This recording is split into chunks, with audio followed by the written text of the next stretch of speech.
Welcome to the Hey. Setbreaker podcast. Today we have George Wang, Hey, what's up, dude?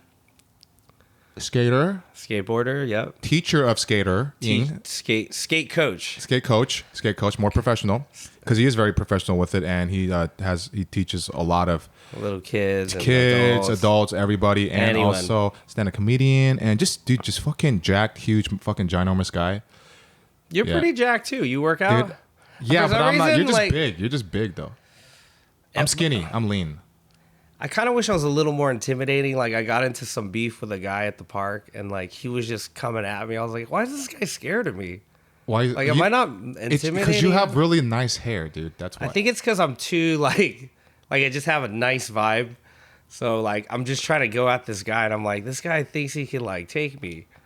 And I remember just thinking like, do I need to get more jacked, or do I? No, need you're the size isn't the problem. You're a very big Asian guy. I just think it's cool. Get like I'm nice. Seem you like know a what, nice you know what dude. I think it is?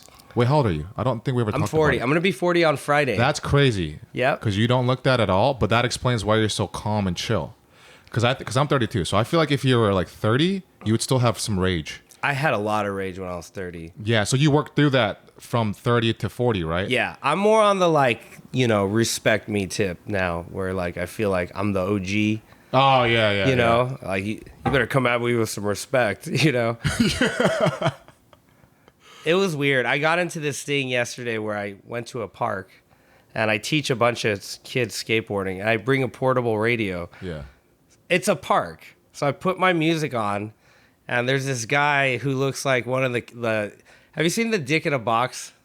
Yeah. He looked like one of the members of a Dick in a Box. like mustache with this Dude, 70s hair. ridiculous, and the circle glasses. Wow.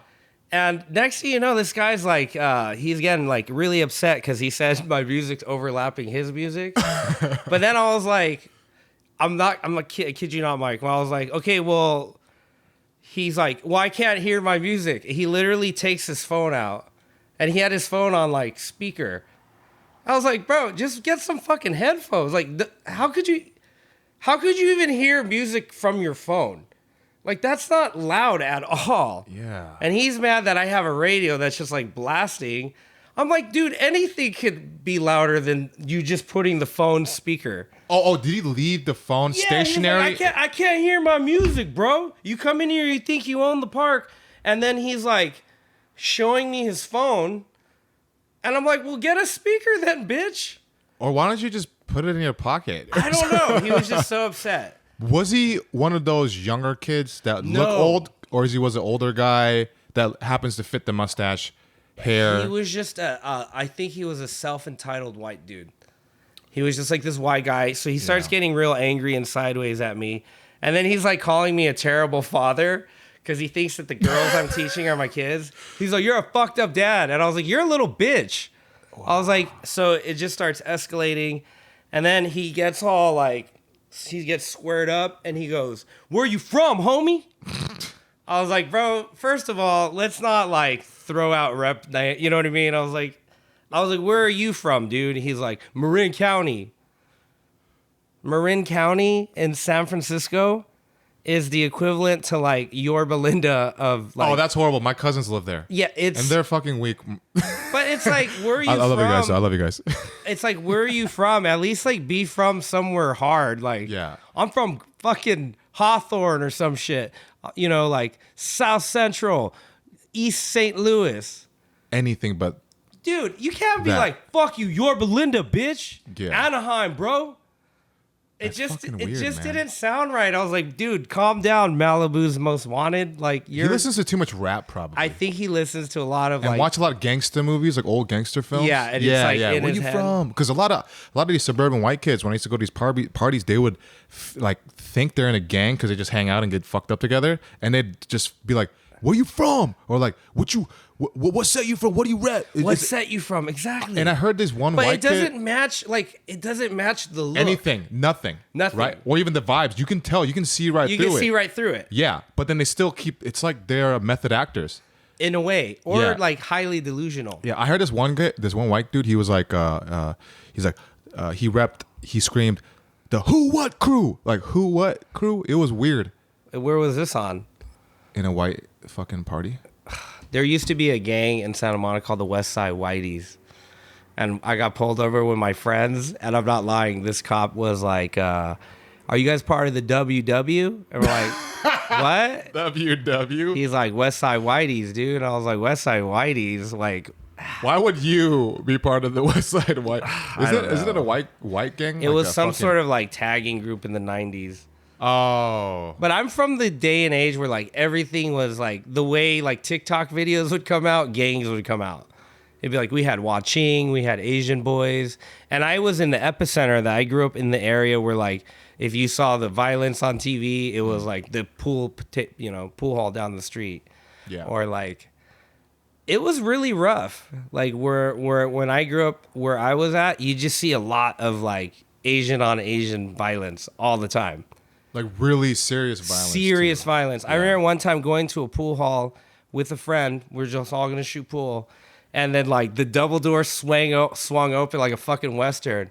And some dude walks in, Valeria. Like, he was fucking, like... And then, like, next thing you know, like, one of my boys starts running. Hey, get him. And I swear, they all just, like, surrounded him by the pool table. Fuck you, man. And, like, we're all scared because they're all, like, acting like they got, like heat on them, some guns and shit? Yeah. So I had one guy like this, like, looking at me like, you better not do anything, right? Yeah. I'm just like a skater, like chilling with my boy who happens to fuck with Asian gangs. So I'm like, all right, dude. And they literally had him like fucking 80s movie, like two guys, punching him. One guy's throwing fucking pool balls at him. He's pool balls. One dude broke the fucking stick over his back. That's Rush Hour. Bro, it was straight Rush Hour in real life. And you're sitting there like, wow, what? Like, we just went to go shoot pool, dude. This guy left on a fucking stretcher. Like ER had to come. Like it was a huge thing, man. And then like they just dipped. But a lot of what we had is a lot of Vietnamese gangs. And those were the ones that I felt like just fucking like had so much to prove. Yeah, aren't they fucking, because they're small, but they're crazy. They're small and they also, their families don't give a fuck. Yeah. So like with Chinese, it was like, I had a lot of like Chinese gangster friends, like Taiwanese watching, where they'd be like you. Like they're in some gang activity, but they got like a nice home and a great family. Wait, I'm not in a gang act. No, but they would be like, yeah. Oh, like, I know what you mean. Like it'd be like Mike Kim, but you're like a gang. You're in a gang. Yeah. I used to hang on these like whatever wannabe whatever's, but I know what you mean though. It's like for some reason the Asian gangsters, like you're right. They didn't grow up in like. A lot of them didn't grow up in like the hood or like straight poverty. Yeah, the nicer ones. But like, then they still. But go towards that shit. But the Viet ones were like the refugee ones. Like they didn't give like the Cambodians. Oh yeah, like Long Beach Cambodians. Fucking are like they came here on a boat. Fuck you, man. Like they live in like a back house. Yeah. They don't genocide. They say the N word, but they still got the accent. Yeah, of like they the drop Asian. the N bomb a lot. Yeah. What do you say, man? The fuck, man. Yeah, fuck that you, man. Valeria. Yeah. So they had accents when dude, it was so. It's like it's fucked up, but it was kind of funny.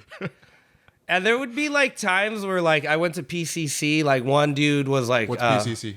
It was community college. Oh, okay. So because that's all 66 combined. So like that structure where we'd park the car was almost like a gang rally. It's just like that was when the import scene was around. Oh, with the girls? Yeah, so every car was like fixed up. And I just remember I had a friend who was in a coma for a month. Fuck. He doesn't even know why. I guess he looked at a girl or he thought they looked like a girl, so they waited for him to go to his car and they fucking beat him senseless with a club. He ended up being in a coma for a month. Like he was going to die. And he still had no idea. He's like, yeah, I got fucking I got ran up on. Wow. And it was just crazy because I was like, it's so weird. Like everything's just so calmed down, Yeah. Like, that's why I thought about that guy who was getting pissed. I was like, bitch, if this were the 90s, I would have, like, where Larry'd your ass, like, Yeah, like, where Larry Where Larry at? Like, Yeah, because like, the way he was coming at me, I was like, bro, like, he was so lucky he had parents around. Because that, like, 90s part of me was just like, dude, I'm going to... It started to creep up slowly, didn't it? Like, just the part that you got good with you, you're like, you know what, man? Well, it's I like life. I get It's sensitive, there, right? especially when I'm with kids. I treat these kids like my own kids. I don't have kids, but then I'm overprotective. You care about them. That's I care about them. But which was funny, the kids started talking shit to him like, "You're ugly." I'm not lying. And then I was like, no, that's a bad example. Like, I don't want him to be mean. Yeah. I just want him to know that he's being a little bitch right now. But you kind of felt a little good because they were backing you up, though. Just a little bit. Yeah. You're ugly. You're stupid. You suck. You haven't even landed one trick all day. Like, they were all ganging up on him. Yeah. It was funny, dude. It felt like a Disney movie. Like, dude, it just... Okay, so then he got mad and he started yelling at the moms that were there, of the parents of the kids. Why are you going to let that guy, bother your children? And they're like, dude, he's not the dad. I'm a coach. I go, dude, I'm a coach. You're a coach? What the fuck? There's a skate. There's such thing as a skate. Like, he didn't even know there's like teachers that teach skating.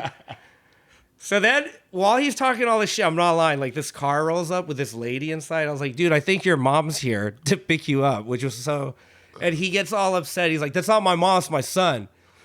Like, straight lying on his mom's name. Like, who's like, just because he was that white dude trying to be too hard, like saying that that's his son picking him up when it's obviously is your son have a short hair and tits like it was his mom, obviously. Wow. But he wouldn't even claim his mom. He's like, no, that's my son, because he's trying to be so hard that he's delusional, like. But he's not doing anything about it. He's all squared up, but we're like 30 feet apart. Oh, it's like, if you're so hard, why don't you come into my lane, bro? Yeah. Why Like, he could rush you. You know what I said to him? I go, this isn't North and South Korea, dude. Like, we're just staring down each other from like the divider right here. It's like a Clint Eastwood movie. It was a Clint Eastwood movie. Yeah. And I remember, I just remember going home just so annoyed because I'm like, fuck, man. Like, all I do is go to these places with the best intention. I'm helping kids. Yeah. And then I gotta leave, like I was just thinking, like, guys like that still exist. Where like a radio just gets you so upset. You're willing to just create a whole fucking scene. It's like, all you have to do is say, hey, can you put your radio over there? I'm trying to listen to my song here. Cool. But, just straight to like running his mouth. And I'm just like, all right. I mean, he's obviously very insecure because I bet as soon as the kids started talking shit, it hurt his feelings. It really did. Right? And he started calming down just a little bit. And then if he was still yelling, you could tell there wasn't that like power behind it anymore. He's just like, oh, fuck. Like, they're right, though. These fucking kids are right. I didn't land one trick. I'm a fucking loser. And what's funny is he sucked. Why do people like suck? Like, even comedians. Yeah. Like the ones that like you've never seen them do anything. They're just so happy anytime someone fucks up. It's like, oh yeah, fuck Mike Kim. He was always a piece of shit. It's like, well, I've never seen you at one booked show in my life. Like, but they just want to talk shit, or they get weird. Like, there's this one girl. I'm not gonna say her name, but she made videos. She's in the like OC scene. She would make videos about me. We didn't have one conversation in our. I didn't have one conversation with her. She just didn't like you. Yeah, it was weird. And then she like blocked me. I'm like, it was the weirdest thing, just everything that happened. But she made a video talking about me. Isn't it weird? Like, I feel like social media, like, where people it's so weird because it goes so beyond it. Where like, even though they unfollow you or block you, I've had that with comedians, or like hate you. Like, why? Yeah, it's fucking It's weird. weird. Yeah. Or they'll be like super friends, and then you'll find out that they like blocked you or something. You're like, what did I do? Yeah, out of nowhere. Out of fucking nowhere. Out of nowhere, just block you. And all you did was be nice. And because, okay, user not found, but you have like 800 followers before user not found. Like, you're just gonna delete your account. I don't know. Strange, man. Comedians are weird people. Like, there's good people, but it is a weird thing we do. It is. Like, we're just trying to be funny on stage. Like, there's a lot of weird baggage that comes with wanting that much attention. Oh, absolutely. Like the fact that we keep having to do that, like the need to feel for that validation. Yeah, but then we tell ourselves, no, I don't give a fuck if they laugh or not. But we need the attention, bro. Period. We need the attention. Yeah. And we do care if they laugh. We do. No one feels good about a set they bomb, dude. No. Yeah. How long have you been at it? I've been doing it. It'll be in a month. No, like a week. It'll be 3 years I've been going hard in the paint. Like, Really? I left everything behind to start. That's why I'm back home to start pursuing stand-up, acting, the social media stuff, all That's that stuff. cool. You're doing good though. No, I appreciate it. 3 years? Yeah, including lockdown. Okay. Yeah. Yeah, but I see you getting up and out. You're definitely not a TikTok comedian. Yeah. I appreciate that. I appreciate Yeah, that. you know when these like crazy YouTube guys and they try stand up once and it's just like it's the hardest thing to watch. It is. Because they think it's gonna be the same and it's like, no, there's no edit button, dude. You actually have to be yourself. Yeah, which and you if they can't don't like pretend. you, you're gonna see it immediately, You're gonna and see you're it gonna feel it. Versus like a video, like to dislike ratio. That's like, come on. That doesn't matter. You can just delete that and re-upload something. Exactly. So it's not a true reflection of a person's confidence or their grit or their mental fortitude. Right. That's why I love stand-up, because you're always going to be humbled. You're always going to know You that have to be humbled. It keeps you grounded. It's the anchor. Versus Right. if we only did social media, it's very easy to just like, To let your head explode. Because you're like killing it in your realm, right? You got all these followers, these likes, and then that's just online. But then when you go like on and do stand-up, it's such a in the moment thing where you'll see who the best was that night. You'll see who killed the most. You'll see who bombed. You'll see at the end of the show who gets the most handshakes, who gets the most pictures taken. oh man, that one. Sometimes I get jealous. I'm like, fuck, I want some too. You know, like I'm happy for them. I'm not mad Yeah. at them, but I'm just like, The worst is when they pass you to them. and they're next to you. They'll be like, you're funny. Like it's like, bro, like they treat you like you're at a dog show. Like Yeah. you're cute, you're okay. And you just feel like, I don't know, it feels weird. I remember when I first started having to deal with that all the time, of like hearing a guy go like, oh man, Dylan was the best. And you're just sitting there like, what about me, bitch? Where's the courtesy? Just like a, or sometimes like after like, oh yeah, you're so fucking good, and then they look at me like, you great job, and they leave. Yeah, like you're at work. You do pretty good. Yeah, It's like, don't say anything, bitch. I don't need the sympathy. I know, right? Like you obviously didn't enjoy me enough to take a fucking picture with me. You know, you didn't enjoy me enough to like hug me the way you hugged the fucking dude next to me. So it's very. I don't need the different, good man. job. It's so weird. It's weird. But then it challenges you. Like, I'm gonna go back and fucking make this guy like lose his mind. I think that's another reason why I get so mad in these confrontations with people. Is that stand-up side comes out in me, where I look at him as like a heckler, where I'm like, oh, you're heckling me in real life, and I just have this need to just, annihilate you. Because I'm not a pushover. Like, I've worked so fucking hard to get to where I'm at, being pushed over my whole life, that I'm just not going to take it anymore. Like, I'm not going to bite my tongue if I don't need to. Like, I'm my own boss. I don't have to answer to anybody. So if you're a piece of shit, I'm going to tell you you're a piece of shit. Like, you know when people are like, no, be the bigger, take the higher road. This is the higher road. I'm shallow. I'm Kenny Powers. Like, I will take the shallow little kid temper tantrum road because that makes me feel better. I don't want to go home and feel like, oh, take the higher road. No, you shouldn't have said anything. Fuck no, I should have said something. You're being a little bitch right now. You got standards and self-respect. Yeah. That's boundaries. It's self-respect. Exactly. It's boundaries. But then they're like, bite your tongue. It's like, dude, what's the one of the top 5 regrets of the dying is that they wish that they spoke their mind. Yeah. Literally, they're like, I wish I said this thing to this person. Either I love you or fuck off. Or fuck off. Yeah. Or like when you get in an argument and you could have had that perfect That thing comeback, right? And then it comes like 2 months later. Dog. All Bro, the time. I'll be tripping about old shit like, fuck, I should have said, and it was like happened so long ago. Yeah. When it hits you, do you like, I do this thing where like it'll be 2 months later and I'll play out the whole thing and I'll be like driving and I'll talk as if they're there. I'm like, yeah, well, you fucking got of course. Your chin's kind of like long. What the fuck, fucking loser? You look like Pinocchio, but like gravity goes down. I don't know, something that makes no sense. Right. Yeah, but I would talk to myself. Yeah, it's like and your get angry. act out. Yeah, It's your act out. Yeah. So I've been having that with like this guy. Because then what happened after my little confrontation with the dude, he had another dude who like came into his defense.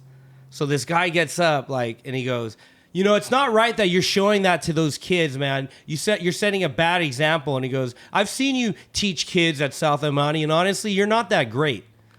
And I go, and he had these like double gauge 0 earrings. I go, dude, I think your gauges are too big and you're just hearing too much shit. And he like that triggered him. Yeah. And he just starts like, coming at my style. Like, look at you, bro. You got your matching pants and your hat and your jewelry. I was like, what, bitch? I like to look good. Yeah. What's wrong with looking good? I was like, you have a nose ring and a gauge, like double gauge 0. You obviously care about your looks. Mm-hmm. Like if you're gonna pierce your nose and stretch your earlobes. And he was color coordinated. I go, bitch, you're color coordinated. He was like, no, I'm not. We were arguing about each other. It was like the dumbest argument. So then like, he finally goes, dude, I don't want to know you. Don't talk to me. I don't want to even fucking know you. Dude, you're just, you probably know my elders. I go, exactly. I'll beat your ass like an elder too. Damn. And I finally go, he's like, shut up. I go, make me. And then I heard the parents like behind me. I was just looking so bad. Yeah. They're like, just drop it, George. And so, like, I did, but I've been replaying, like, beating his ass for the past 2 days. And I'm like, I don't think this is healthy. I just keep replaying, like, I remember this one time in high school. This was his OG. His name was Tommy. Tommy never talked. And I remember one day there was this little dude, I forgot his name, but he's just mouthing off to Tommy. Tommy's doing some chest presses, right? It was during PE. And I just remember Tommy putting the chest press down, Duke kept running his mouth, slowly walks up, and just starts boom, boom, boom, poof, poof. Just socks the fuck out of this dude. He's on the ground, and he goes back and does another chest press. And that kid didn't do anything. But I was like, damn, that was pretty gangster. Like, it was kind of like prison yard, like. And you could tell, like, Tommy was, like, an OG. He was, like, a Viet gangster. He, like, had tattoos. Like, we were all barely in high school. So he was, like, the most thuggish guy because he had tattoos. But I just remember that time where I'm like, man, you can't mouth off to an OG, dude. Yeah. You know? Yeah. Like, I just had that, like, Tony Soprano mindset. I'm like, this guy is being a little, like, chihuahua right now. Like, he's just... He hasn't gotten his ass beat, that's why. That's what I thought. Yeah, because I used to think I was really fucking badass, and then I got jumped by 4 guys, and I thought I could Jackie Chan that shit. Didn't work. Doesn't work. I was curled up into a ball. They held me up. They took turns hitting me. Why did you get jumped, though? It was a long story, but basically... Is it the bald like, head? No, I didn't have a bald head until, like, the lockdown. Oh, I see you with hair right there. Exactly, yeah. See, that's crazy. I used to have the... Oh, shit. So, can you grow that back? If I could. I mean, I can. I don't want to. Yeah. Because I sweat a lot and then it smells. I like the bald head look. I like it too, man. It just makes me feel just good. But then I think it also makes me look more... You could get more like Asian, like thug roles with the bald head like that. Yeah. Like henchman roles. Yeah, for sure. Like a Vietnamese gangbanger. Yeah, like a Vietnamese gangbanger or like Kill Bill, Crazy 88s. They always have like bald heads. They do. And then they have the little raccoon fucking... Why is it band. Gangsters and shaved heads like so synonymous? Like, you can't, like, be a real hard gangster with, like, a good hairstyle, right? Yeah, because it's like it's the like more hair you have, Uh-huh. the less gangster you are. So, which is why, because I think that's like a movie thing, too. But it's also kind of like a real-life thing, too. Well, with Yakuza, they got pretty good hair. Old school samurai. They got good hair. They got good hair. I guess you could get away if the hair isn't styled. I think so. Like, if it's too styled, it might be a little too, like, bitchy for being a gangster. But see, right now... I just cut off. I'm looking at your style, and I cut off the hair, and then your intimidation factor went up like fucking 50%. Really? So I think because there's hair that's hanging down, Makes me more like surfer, like friendly. Yeah. I believe it or not, we're opposite because I used to have really short hair. Really? Oh yeah, I couldn't go 3 weeks without a good without a good haircut. I used to have the comb over. Zero the size, but I never do the razor. I'd have go to the barber where they clip it. Oh, okay. Yeah, okay. like a real like haircut. Damn. But pandemic, I got really sick for like. Basically, I made out with this girl, and I ended up with shingles and Bell's palsy. What? What? I'm not lying. There was this girl I was kind of seeing, and I remember the night we went to go see a play, and then after the play, I like rushed her, and like we made out. Yeah. And then, bro, I woke up and half my face was paralyzed. What the fuck? It was it was like the kiss of death, bro. What the fuck? And That's like some Godfather shit. Dude, man. it was weird. And for 6 months, I couldn't do comedy. I couldn't skate. You know what Bell's palsy is? Well, your face is kind of paralyzed, right? Yeah, your facial nerves gets invaded by a virus, and you can't move half your face. Because you made out with somebody. Yeah, and the virus, whatever. She gave me something, and I got shingles in my ear. Wait, what is that? What is that like? What does it feel like? Shingles is like, it's like a really bad skin like rash, but like 10 times worse than a normal. It's just like the worst rash / like infection. Like a super rash. Super rash infection that also like fucks up your hearing and like wherever. Like if you had shingles on your dick, you would not be able to like get a boner or something. Like, Yeah. So like, bro, I had the worst everything, and then I got the flu on top of that, like the worst flu. Wow. So I was bedridden for 6 months. I lost my job. I lost everything in that 6 months. Where I literally at one point I considered suicide. Like I was really unhappy. I thought like if this was gonna be the rest of my life. And I remember this one day, dude, I was with my dad, and the only, when you're fucked up and it's like the worst thing that you see who the real people are in your life. The people who come by to like check on you, the people to come, like I had no money to pay. I was 4 months back on rent. Like it was the worst where I had to like call people to borrow money. Like I've never gone that low because I couldn't even work. And then I went to go apply for like, government assistance for like disability, and they denied me. So the only guy holding me down was my dad. But I was being like, when you're that depressed, you kind of like, you're toxic to other people. Because instead of like trying to make my situation better, I just kept blaming that girl kissing me and like just mad at everybody. Like I wouldn't talk to anyone. I was in my bed. It was during the summer. It was hot. So I was just sitting there frying, bro.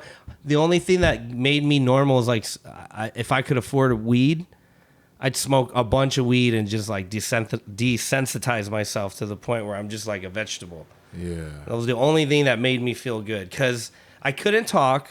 I couldn't walk because I had the worst case of vertigo. And I couldn't skate, which you take away all the things you love. Dude, you're helpless. I'm not a guy who could just sit there. I'm not that person. I need to be moving. So my dad would take me, like he tried to cheer me up. He took me to Costco for hot dogs. And I remember just complaining, to him the whole time. Like, and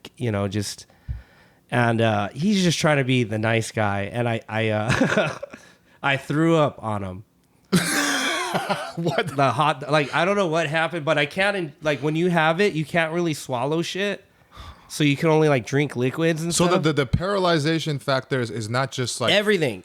You can't swallow everything you eat that's whole will come back out. The muscles in your neck, the throat, the swallowing function. You can't even get it down. Fuck. So I had to like drink shit. I got pretty ripped. I got like skinny and like it was probably like the best body I had. You had a famine shredded. You were famine shredded. Yeah, I had that like that skinny lean shredded because I was just doing liquids. But I remember like eating these hot dogs and I was like complaining about the hot dog. I was like, I can't eat hot dogs. And I was like, and I threw up on him. Dude, he was pissed. He's like, you know what? It's your fault. It's your fault you fucked up. You kiss it again, not me. You kiss it again. I thought kiss it good. You kiss it. Like, so he was just like losing his mind on me. And I fucking walked home from Costco. I was so pissed. Like with vomit on you? Just like with the Bell's palsy and everything. Oh, yeah. Vertigo, you can't walk. But I had so much willpower from being pissed. Yeah. I forced myself to do something I normally wouldn't do, which was weird. I was just like, oh shit, I actually walked home. So it was like a moment of epiphany, like shit. Yeah. I'm not that helpless right now from this. So I remember my dad the next day, he's such a beautiful man. He came to my house. He's like, Lisa, I understand, blah, blah, blah. He gave me this quote. I want you to tape this shit to your fucking mirror and just keep looking. It was a Carl Jung quote. It says, I am not what has happened to me. I am what I choose to become. I am not what has happened to me. I am what I choose to become. And I fucking decided that day, like after that throw up the hot dog, I was like, I'm going to fucking try to do this shit. I'm going to get up and try to go skate, even though I can't skate. And I did. I couldn't, bro, if you saw me, like, it looked like it feels like you're really drunk. And to the point, when you're blackout drunk? Yeah. When you're just like, you have no control. That's what it felt like. But I still tried. I'd go out every morning. I couldn't do any tricks, but I work on just the pushing, work on the balance. All right, one day I write it down, make an X. Go to the gym. I can't do weights, but fuck, I'll do 0 pounds, you know? Do 10 reps. And just slowly and slowly, I just started to like, I went to acupuncture. I started doing meditation. I started going internal. The hair grew out. You know what I mean? That's when the hair Samson strengthened the hair. The Jesus shit. That's when I felt like, I'm not lying, I was reborn. That's when I felt like God was like, this old life that you were living, partying every day, dating ratchet girls, like, you know, not resting, not pursuing your passion, working dead-end jobs you didn't like, has to change. And through this process, dude, when I was like resurrected and I started getting better and I would go to the doctor checkups, and what was crazy is the doctor's like, you know what's weird? You're actually doing physical therapy for yourself because your brain and shit is all fried. But by you trying to work out, by you trying to skate, you're making those connections come back. Like the connections are lighting up again. You're firing your synapses, all that shit that's been dormant needs to be like a muscle. And I even tried doing stand-up. I did it with Bill Pudgy. I did a fucking charity benefit, like a gala event. Oh my God. Terrible. Bro, people were like, huh? Like my best joke was like, oh, I snuck in from the Fisherman's Wharf. Like, cause like, it's this like gala event where everyone paid $300 for their tickets. Oh, geez. And I guess the guy my friend Pat who booked it didn't tell me there was a dress code. Like suits and all that. Yeah, so I just showed up like, you know, like I was working in the kitchen or something. Yeah. And so like, I don't know. I just remember bombing. Like I went back to bombing because no one could understand me. I'd be there trying to tell my jokes. I had my name's George Wayne Jr. And, you know, it was just like, I bombed for like 6 months. I still remember like I got booked to do a show in Portland. And it was in the middle of a tattoo convention. And I have a picture of me on stage with all these thousands of people walking around and one guy on a chair watching me. One guy? Yeah, one guy. Because I had to follow a fucking H&M act where, like, I don't know if you've seen this, where they take these, like, suicide girls and they put pins all over their bodies and they dangle them from the air, but they're naked. So that's really fucking interesting. And there was a midget wrestling match. And then it's like, here comes George with the Bell's palsy doing 20 minutes of stand-up. Yeah. That's like all their adrenaline and horny energy was taken out of them. Oh, they all left. It was like the way they left was like if someone fucking had a bomb threat or something. Like they just, and one guy was like, I'm staying for you, bro. And I'll never forget because it felt weird. I remember saying like, this is very awkward. Yeah. Like I felt like that scene in Judge Dredd where they put the thing on, they start fucking with the machine, the thing over their head. I can't remember that scene. It's been a while ago, yeah. But imagine doing stand-up in an auditorium for one dude sitting. How long was a set? It was 20 minutes. Damn, 20 minutes. 20 minutes. I just ran through my set. I was trying to do like improv. But you know, all that shit just gets you so much better. True. Because I always look back to anytime I feel nervous at shows, I was like, well, it can't be worse than Portland. Yeah. You know? And through this like weird transformation of like having to make that comeback, I got better, but my doors started to open. And then I got this job, shout out to my boy comic Martin Rizzo, as a after school program club leader to help kids with skating. Mm-hmm. And that was the first beginning of my new journey in my life, which is like, that was my dream job because I've been skating since I was 13. And it's the one thing that I never looked at career-wise or financial. It was just something I loved. And it's something I showed up for every day. But have I never made a penny off of it? It's not like stand-up. Stand-up, we know we're like, yo, I want to sell out theaters. I want to become rich and famous, right? Mm-hmm. There's an end goal. There was really no end goal with skating. It was just something that I loved. So I got this job at the school. And it was great. I ran it. I won all our, like, we'd have like skateboarding tournaments between all the schools, and I was the one that was like Cobra Kai, like we won everything. Yeah. And I built like a pretty decent name for myself. But what had happened was like school and skating don't really match, And I just had too many people above me that like thought they knew about skating and try to tell me how to run a skate program. I'm like, bitch, you're in there with your tight ass tie and you're telling me like what the kids should do for skating. So whatever I wanted to do that I'm doing on TikTok, they would, I would always get either written up, and I eventually got fired for trying to do what I wanted to do with the program. And I remember I took them to court because they denied my unemployment, and the kids all ditched school and went to court with me. Wow. And we won. That's crazy. It was like the Lincoln Lawyer, but for skating and shit. And I remember the black judge was like, sounds like you got a hater. Like I made her believe. And after that day, I got all these unemployment checks. That's when the pandemic hit. And my girlfriend was like, yo, you should probably get on TikTok. And I was like, probably like anyone else, was like, so against the idea, because I thought it was all the dancing and singing. Like I didn't know about all. Me too. Yeah, I thought the same thing. So I started putting stand-up comedy on there, and it did fucking amazing. I got 10,000 followers in a month off my stand-up, right? So I was like, man, this is dope. And then it just plateaued. I was like, I could show my dick every day and it'd still stay at 10,000, right? So I was like, all right, nothing moved. I was giving them everything I had, comedy, and then finally I thought, maybe I should put a lesson up on there. But I didn't think anything of it, dude. I was like, I remember I uploaded a lesson and deleted it. Skateboarding lesson. Yeah, because I was like, no one's going to like this shit. You got self-conscious a little bit, right? Really self-conscious. Yeah. And then finally, I was like, okay, I'm going to put up a lesson. I put up a lesson. I go to bed. Mike, I woke up with 2 million views on the one lesson. I put up another lesson. That got 2 million views. I got another lesson that got like 4 million views. Wow. I was like, holy shit. Next thing you know, I had 100,000 followers in 2 months. That's crazy. Right? So all that following that I have now is from that 2 months. And then my email was like, I don't know if you've seen that scene in Bruce Almighty where like, when God gives him his duties and he has to look at his emails and there's like 10 million unread messages. Yeah. It was like, a ton of them. Dude, it was kids in Australia like, we look up to your lessons. Like, can you fly to Australia and teach me? Or like some guy in China, Ryan China, how my kickflip look? Like, just like all these kids reaching out. Like, Like I had opened a market that never existed prior to TikTok, a skate coach. No one's seen that shit. Everyone just sees skating.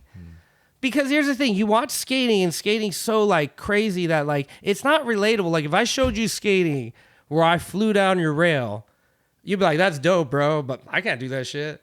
But if I show you a 4-year-old who just like went down your driveway, I can do that shit. Yeah. That would inspire me because I can't do that still. Like Right. I'm very scared to even go straight on a skateboard. I took the most basic skating, like dumbed down for the audience, like how to avoid a crack and not get killed, like. That's a thing I think about all the time. Yeah. Whenever I see skateboarders do that, I always wonder. I'm like, how the fuck? That was the one that went viral. I was like, we have to avoid crack because crack kills. We're all oh, that's funny as fuck. But we're all thinking that the people that don't skateboard. Yeah. So I did the basic of all 101 skating, which is not even on the level I skate, but it took me back to that beginner who didn't know how to skate. And I made a full-on fucking career out of it. And then, like, dude, in 2 months, Business Insider did an article on it. Wow. And when that article came out, it was, like, legit. That's when all the, like, people took me more seriously. Because if they were like, if you just tell me you're a skate coach, they'll be like, well, skate coach? What, you just go to the park? I hit them with that Business Insider article. Like, here's me in Forbes. You can't deny that. You're like, okay, this guy is a legitimate thing. So, I mean, now here we are a year later. And like in that year, like I've made financially, I've done better than myself in all my years being alive in 1 year. Like I was able to, I've never had a nice car. Like I've always had cars that like, you tape the window or like it looks like there's smoke coming from the tailpipe. I went and bought a brand new Lexus. Not brand new, but I bought a Lexus cash. Like, and they thought I was a drug dealer. They were like, because you were dressed like that. Yeah, right? I was dressed like that. They're like, oh, they made jokes. Like, oh, how much cocaine did you sell to get it? I was like, no, I slang skate lessons, bro. There's money in skate lessons. I was like, well, yeah, man, I'm fully booked and like, when they say money doesn't change a lot, I'm still the same person, but it definitely changes a lot of stress. Like not having to worry about rent, not having to like be the guy like calculating the menu items at dinner, like like when you're with your friends. Yeah, I still do like that. I've like those things were like the frugal part of me that used to like that's all gone now because I'm able to like I'm able to like afford a lifestyle that I want and live a lifestyle that I'm passionate about. So it's like all the stars align. Like it's like that moment of getting sick and kissing the girl. The palsy. It needed to happen because I'm not gonna lie. That guy to now, I like the new guy better. You like the new guy better? Yeah, I like the new guy better because the old guy had no real sense of direction. It was just like, go do comedy, get fucked up, don't sleep, drink a bunch of energy drinks, go work out. Just scattered energy. But it wasn't like, what were you doing towards your special? What are you doing towards, what's the end goal here? When the lessons came, it made me grow up in so many ways because I deal with kids. So those nights where it's like, come on, George, let's go take a shot. Guys, I got to go home. I got an early morning. I got to wake up. I got a little 8-year-old that's waiting at Venice at 7 a.m. who can't wait to see me because that's the only week I get to hang out with her and skate. Wow. So it's made me responsible. And it's made me just kind of zero in. And through this journey, like, I got a comedy special through Hulu. Like, Congrats, by the way. Thank you, man. Mm-hmm. One of the guys I teach is one of the clients I have is one of the executive producers on there. The guy didn't even know I did stand-up, barely. And he started following me. He was like, you do stand-up? I was like, yeah. So then, of course, he sees all my links. And, like, I have stuff from, like, 10 years ago on YouTube. And then he's like, hey, we're producing a special. Do you know anyone that you might recommend? I recommended my friend Peng Dang. Yeah, Peng. Yeah. Peng. Yeah, so yeah, I recommended Peng, and I was like, you have to get this guy. And he was fresh off that Tony Hinchcliffe thing where he was all over the news. Mm-hmm. I was like, get it while he's hot. And then it just so worked out that, like, I guess a month into filming, Quentin calls me and goes, hey, man, we've decided to pass on Peng. And I'm like, well, who are you guys going to get? And they're like, we want you. I was like, huh? I was like, really? He's like, yeah, dude. We like think you're funny. You're a vet. We love what you do with the kids. I'm like, hell yeah, let's do it. And then I shot the specials like last 2 Saturdays ago. And I can't even tell you how perfect it went. When I went up there and shot my special, I've been at this 12 years and nobody's seen my grind. Everyone just sees skating and all this stuff. But I have a secret. I'm like a stripper. You don't get to see me dance at the club. But when you come, you're gonna find out like, damn, I'm bomb. Like, because you've been putting in the work. You've been doing I got it a every sick night. ass body. Like, I've been putting in the work, but no one sees that work. Mm-hmm. So when I was able to do that special, I had all the comics like, damn, you did so good. Like, all the parents like, we didn't know. It's funny when they go, we didn't know you were gonna be that good. Well, yeah, this has been my real secret passion. It's just that this isn't really my money maker as much as skating. So like, I have to put skating as my forefront because that's my job.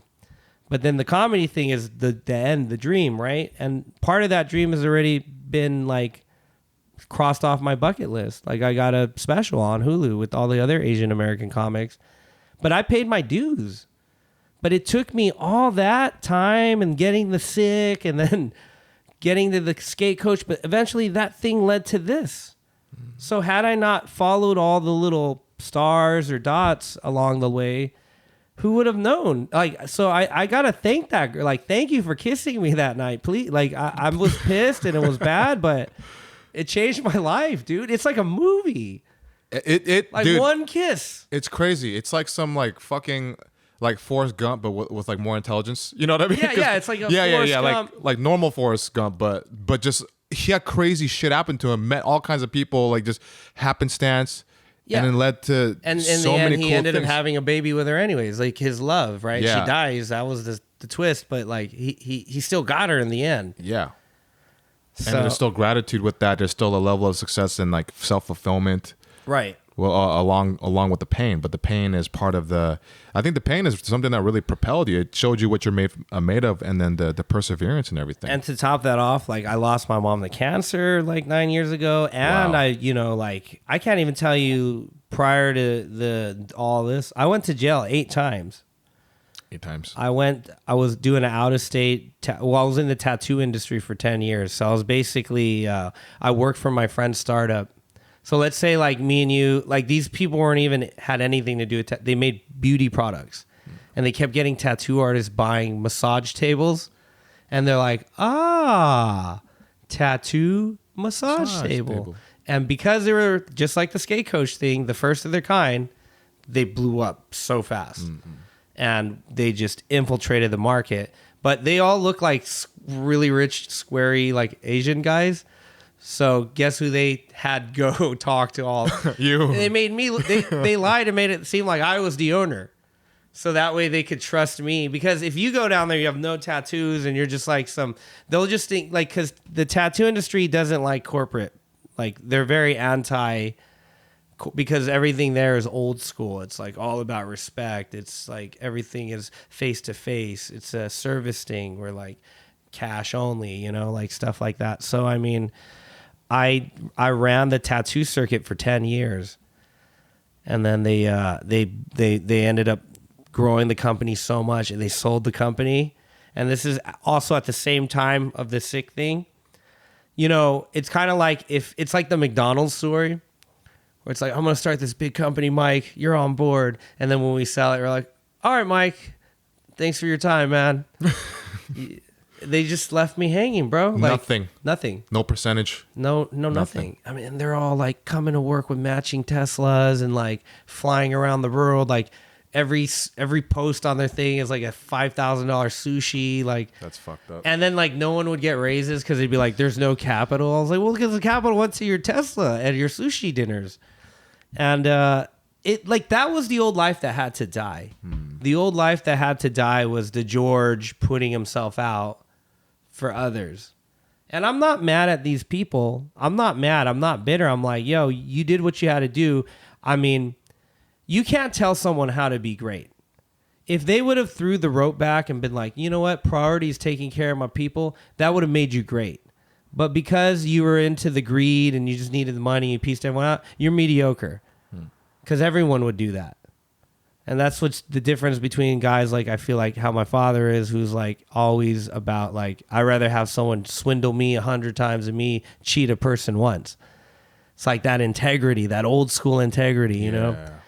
And so, coming from that place to now, like, I can't tell you how good it is to feel to be like hitting my 40. I'm going to be 40 on Friday. Wow. Yeah. So we're shooting this podcast on the week of your birthday. On the week of my birthday. Dude. Hell yeah. And just to feel that accomplishment that it took me 40 years to figure it out. Mm-hmm. I never knew what it was. I always was like, what? I would do so many things. Like, what is it? Is it the tattoo thing? Is it the comedy thing? Is it skate? What? And now I realize my calling is comedy and giving back what I know, which is, skateboarding to the kids.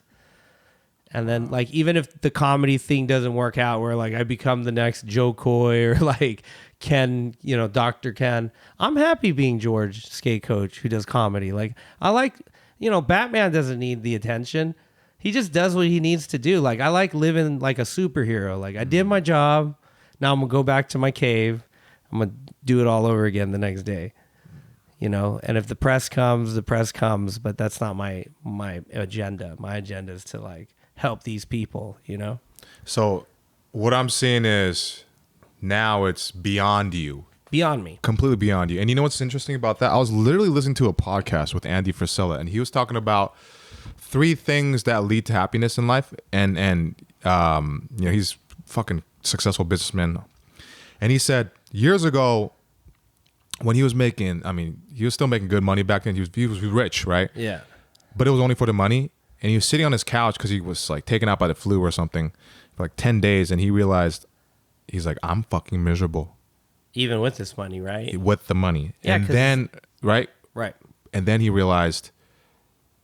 It has to be bigger than you. Mm-hmm. And that is why he's really happy now on top of the grind and hustle with the money. Right. Which seems like... Because it's purpose. Yeah. Like for me, yeah, like I make money. I mean, I'm not like a millionaire, but I make good money. But it's not the money where like I want to go and like pop a champagne bottle or flush money down the toilet like Kodak Black. Yeah. I don't even know the money is there sometimes. I just hear my Venmo go off because I'm too busy like editing a video of like my girl's first kickflip and I'm so excited. So by the time I go to bed after like giving lessons all day, I'm still working on the TikTok video because I know all these kids are ready to see it. So my work is like all day, every day, right? But then that's what like excites me. Like the money is great, but I like the excitement from making the videos, making the kids happy, seeing the progress, you know, getting little texts on like a mom's phone, like, hi coach, I stole my mom's phone. Can we book a session tomorrow? Like, you know, that must feel so good. That little thing, especially that, so right? Cute. I stole my mom's phone. She doesn't know I'm on it. Well, she's going to know. Because there's a text message history. But it's still really cute. Yeah. It's like these little endearing moments that you're like, I'm not a dad, but fuck, I know what it probably feels to feel that feeling. You sound like a dad, man. You know what it's like a proud dad. A proud dad of many kids. Yes, many children. That did not come from my semen. Mm-hmm. Yeah. But it's just like, you know what it is? It's like, you know, like a chef won't eat his own food. Like, I feel that way about kids. Like, I got so many kids. Like, I don't really need any of my own. Yeah. I'm around that shit 24/7. The most amazing, brilliant, cutest. I would feel bad having a kid right now to go home to him and be like, hey, what's up, dude? Let me go edit this video of other kids. Like, I barely have any time for my own kid, you know? So I feel pretty happy. Like, I feel like I have kids without having kids. You get the best part of it all, too. I get the best part of it. Yeah, I get the yelling. And I do have those moments, but not the hard part. Not the poop. The poop, right. Yeah. The poop and the constant, like, don't do that, don't do that, don't do that. Stop fighting with Lily. You know, break it up. Like, I do like, hey, let's work on the ollies. All right, cool. Yeah. All right. Because you got to share something with them that you love, and then that's the thing that they already either love or they're beginning to love. Right. Which is like a cool synergy between. It is. And what's funny is I'll have brothers and sisters who hate each other, but they'll get along for the skating. Wow. Like, I'll make them do exercise where they got to hold hands, and they'll do, like, pinky touches. But I'm like, hey, at least we're getting somewhere, right? Because they wouldn't do that outside of it. Fuck no, they hate each other. Yeah. They hate each other, but then they're getting along through skating. And that's what's cool about not just skating, but just having something, a hobby. Like, if we're all playing dodgeball, we're all part of this thing. So the ego kind of goes away because we're all just trying to do this game. We're all just trying to be an audience here. We're all just trying to, you know, like. So, yeah, that part is pretty cool. So, 39 about to be 40, and then 39 is when all this stuff happened. But, so how old were you when the Bell's palsy thing happened? That was 3 years ago. So 3 years ago was, wow, that's not even that long ago. Yeah. So that's when it hit you, like just, and you could 3 years ago when he started comedy, I was having Bell's palsy. Yeah. Oh shit. yeah. I started Bell's palsy when you started comedy. Dude, now we're connected. Yeah, it is. It is. And the reason I'm connected to you, man, I was like, anytime I see a brother like that's an Asian American doing his thing, especially comedy, I'm all for it. So he'd always show up on my For You page. This guy's funny. And then when I saw you in person, hey man, I had to tell you, I follow you, I love your shit. Blah, blah, blah, blah. And, you know, that's where we're at. You know, I'm not a hater, man. I give respect to where respect's due. And I support all my brothers. And, like, I'm never mad at someone for doing good. And that's what I really appreciate about you, too, because you don't, because you can read people, right? You can feel when they don't mean it or even if they say it, like, they, like, hate you. And you're like, don't even say it, right? Yeah, and that's a lot of people. And it just, maybe that's why that guy wanted to fucking talk shit to you, because he can feel, like, people can feel that you're comfortable with you, like you're good with you. Yeah. And there's not this if you are better or not better, if you progress, it's gonna fuck me up. So fuck you, crab mentality. Yeah. You don't have, I don't sense that in you at all, like 1 ounce of that. Thank you. And that made me feel comfortable with you immediately. And I was like, I like this guy. He's fucking cool. That's cool, man. He's cool. And you're honest. And same thing with you, dude. And all that. And that is a thing that is pretty rare, I would say, with kind of in our The industry. jerk off chicken was hilarious too. That video was funny, and I was thinking about it on here. I like that you used the soy sauce chicken too. Was that the soy sauce? Yeah, chicken? like a soy sauce. Yeah. Because it's like. It's such a funny dish. Like, it's funny that you chose that because we all know about that, but you barely see the soy sauce chicken with the jelly like that. But we all know what that is. Like, so it was a good choice. It was a really good choice. Your little punch there was a great. Well, choice. I mean, this is how it came up. I was gonna go heat it up, right? Because it like coagulated or whatever when it freezes. Jellies up, and like then when that. I got the spoon in there. And then like it's been like a couple weeks since like I hooked up with a girl, so my testosterone levels is a little higher again. So I'm the spoon's going in there, and I'm trying to get the chicken, and all I hear is like, and I'm like, fuck, that sounds like when I like finger a vagina, And then I got a little horny. I was like, wait a minute, what if I just make a fucking? Did you fuck video? the chicken? No, right? No, I didn't fuck the chicken. I did try fucking an apple one time. Really? I put a hole in it. It doesn't work. It doesn't work because it's hard. Like It's a rough. hard fruit. You can't really. That would be a rough one. Yeah, that's when I was in high school, though. Yeah, when we were young. Did you ever try to fuck a pie, like American Pie style? I thought about it, but I think everyone thought about it after seeing that movie. everybody thought about it. But I was like, It's hard to pull the trigger because I kind of want to eat the pie. you want to eat the pie? You can still eat it after if you don't give a fuck. Like, I used to get mad when I see like the pie thrown. I was like, that looks like a good pie. Like, I want to eat that pie. Oh, and all those like pranks where you throw it in the face. Yeah, it's like a huge lemon waste meringue of pie. That's a great pie.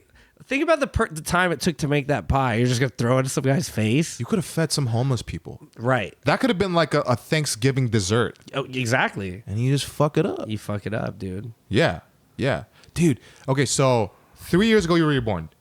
You felt resurrected. Was there other moments before that where you felt another like resurrection, like Phoenix rising from the ashes moment? Only once, but then it was during a time where like I just felt like it was like my 6th year in comedy, and I really thought I was gonna be like the next biggest thing because I got my own. I got to host a whole like season on the Korean MTV, which is like Mnet. Oh, Mnet. Oh, what the So hell? I did a thing called Short Notice, and it was a competition of Asian American filmmakers and directors, actors who could come up with the best 3-minute short. And I hosted a whole season of that. And Randall Park won. Wow. Randall Park, shout out Randall Park, Vincent Lin. And this is he blew up. He was kind of doing something, but he blew up after that. And I had a feeling this guy was going to go places. And then I went on a dating show and won. It was a George Lopez show. It was here for one season called Take Me Out. And it was really big in China and Europe. So how this show is set so shallow, you walk on stage, there's sturdy women with buzzers like Jeopardy. Only like if they don't like you, they just buzz you. Like Just immediately? You just gotta survive for 15 minutes. So there's one round is looks. And the saddest thing is some guys would get buzzed out on the looks, bro. It was sad. God. Like it would be called a blackout. Where like every chick thought you were ugly, and every single buzzer would go off 30. I got 24. I had 6 girls who said no on the looks, and 24 stayed. Wow, that's a lot, not bad, man. not That's bad, pretty not fucking bad. good, dude. So then you had to do a round of like they follow your day in the life, and I just showed them stand up and skating. Yeah. So I lost another like 10 because they're like not into the skating or stand up, which is cool. Yeah. And then the last was like you had to do a special talent. So my special secret talent is I used to rap. I used to be like a freestyle rapper. I never took it serious, but I did do battles. I battled Dumbfounded. You did? I battled them twice. Oh shit. I used to go by Golden Child. Yeah. That's some Eddie Murphy movie shit, right? Yeah, there. yeah. I took it right for the movie. Yeah. And I did pretty good. And I realized this is why I do comedy is like I love the joke writing in the rapping. I was more like I enjoyed the insult rapping because I could say something funny, and that's where I shine. And then I was also good at like going off the top of the head. So I actually wrote a 1-minute rap for the show. And I pretty much wrote it so that like I knew they were gonna like buzz me out. I'd be like, even though they buzz me out, they still keep their lights on or something. Like, anyways, I wrote this 1-minute rap, killed the rap because it was funny. I was like, I'm not your typical Asian dude who stays at home plays Street Fighter and watches YouTube, or I forgot it was. Anyways, so I do this 1 minute rap. I win, and I end up having. So in the end, how the game works is if you make it to the end, now the girls got to fight for you, and you buzz them out. Oh, so the roles so I had 4 reversed. girls at the end, and it was like the perfect mix. It was a white girl, black girl, Mexican girl, and I just went. I didn't go with the girl that the crowd was like, this is the hottest girl. I went with the girl that I felt like would make a good episode and I vibed with. So I picked this girl, Nicole. She's hilarious. She's also an improv actress and does comedy. And I'm glad I did. And we did a episode where they filmed their thing. So anyways, long story short, I didn't think about it. And I guess it went viral in China. So people started uploading it from China, but using Chinese subtitles. And it just got passed around all over YouTube and all over the China. So like in a weird way, like I became really big in China from that viral video. Where like I'll go to Ralph's, no one says shit. I go to like Boba Express. Hey man, you taking me out? Oh yeah, you taking me out? You take me out? Pull your hair out like this. Like they make little jokes to you. Hey, take my girlfriend out, man. Hey, you do good rap. Like everyone knew about the Take Me Out, and because of the Take Me Out show, I got a job for a year being a brand ambassador for all these like Chinese companies. So I got to go to like CES and just like stand in the booth and get paid for it. Oh shit. So I got some like Chinese celebrity out of that. Damn. Out of the Take Me Out video. It's online right now. Like I didn't upload it or anything. All the caption some dude wrote. And then where they were saying, like, the guy who hired me as the brand ambassador, he's like, you know why that video was dope is, like, in the Chinese Western world, like, our way of saying fuck the Westerners is if we, like, hook up with a white girl. Because it's like, we want to fuck them the way they fucked us. Yeah, yeah. So they said that, like, no one had ever seen an Asian American guy with Chinese face win American dating show with American girl. So that's why and the rap was pretty funny. Like the rap did pretty good. So anyways, I got those things happening at the same time, but it was during the time my mom got cancer, which was cool because like before she passed, it was the one time she ever ordered cable was to watch my show. Oh, yeah. And then cancel right after. But she got to at least see me do well. Yeah, yeah. Because I was just kind of not really doing much. Like, what do you I dropped out of college. Like it was, and then stand-up came because I took a stand-up course in college. Like they offered extra credit. And like I was just going to college like a lot of people do. Like they don't know why they go, but they're just trying to like. Oh, that was me. We just do it because like, oh, we got to make our parents happy. Yeah. So I go there and then like check it out for your final. You have to perform at a club. And my first night I had to perform at the Ice House for friends and family. The owner of Ice House was there, saw my set, and that same night I graduated, made me do a taping for Comedy Time in the main room as a booked comic. What the fuck? So I graduated and got my first professional gig on the same night. And like the reason comedy came around was after we filmed it, it did great. It got like 90,000 views the first week. And I was like, I saw it as a calling, like on YouTube. This was 2009. And then I entered a comedy contest in Burbank, Uncle Clyde's. I won Uncle Clyde's. Wow. And then I just went on my comedy journey.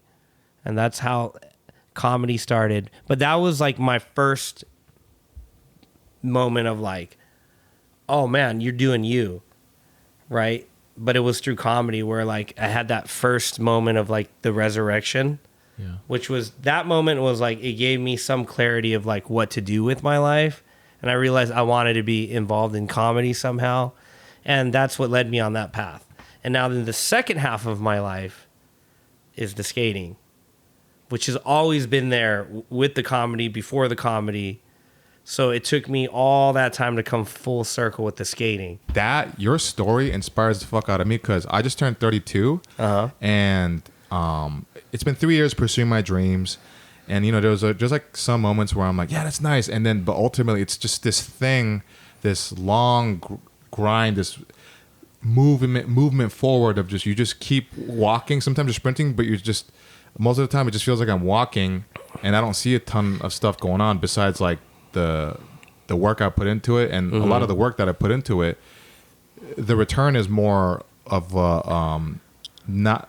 It's intrinsic, not so much extrinsic. It's not like a money thing or like, hey, you're just like you're famous. I'm gonna give you this thing. It's just most of it is just, and over 95% of it is the internal, I guess, growth. And then sometimes if I can get lost in focusing on the exterior and the lack thereof. Right. And then that's when you can get a little like, shit. But then I still keep moving forward, you know? So hearing your story is like very inspiring. There's a book I read. It's called The Alchemist. And it's a classic for like successful self-help. Everyone really knows this book.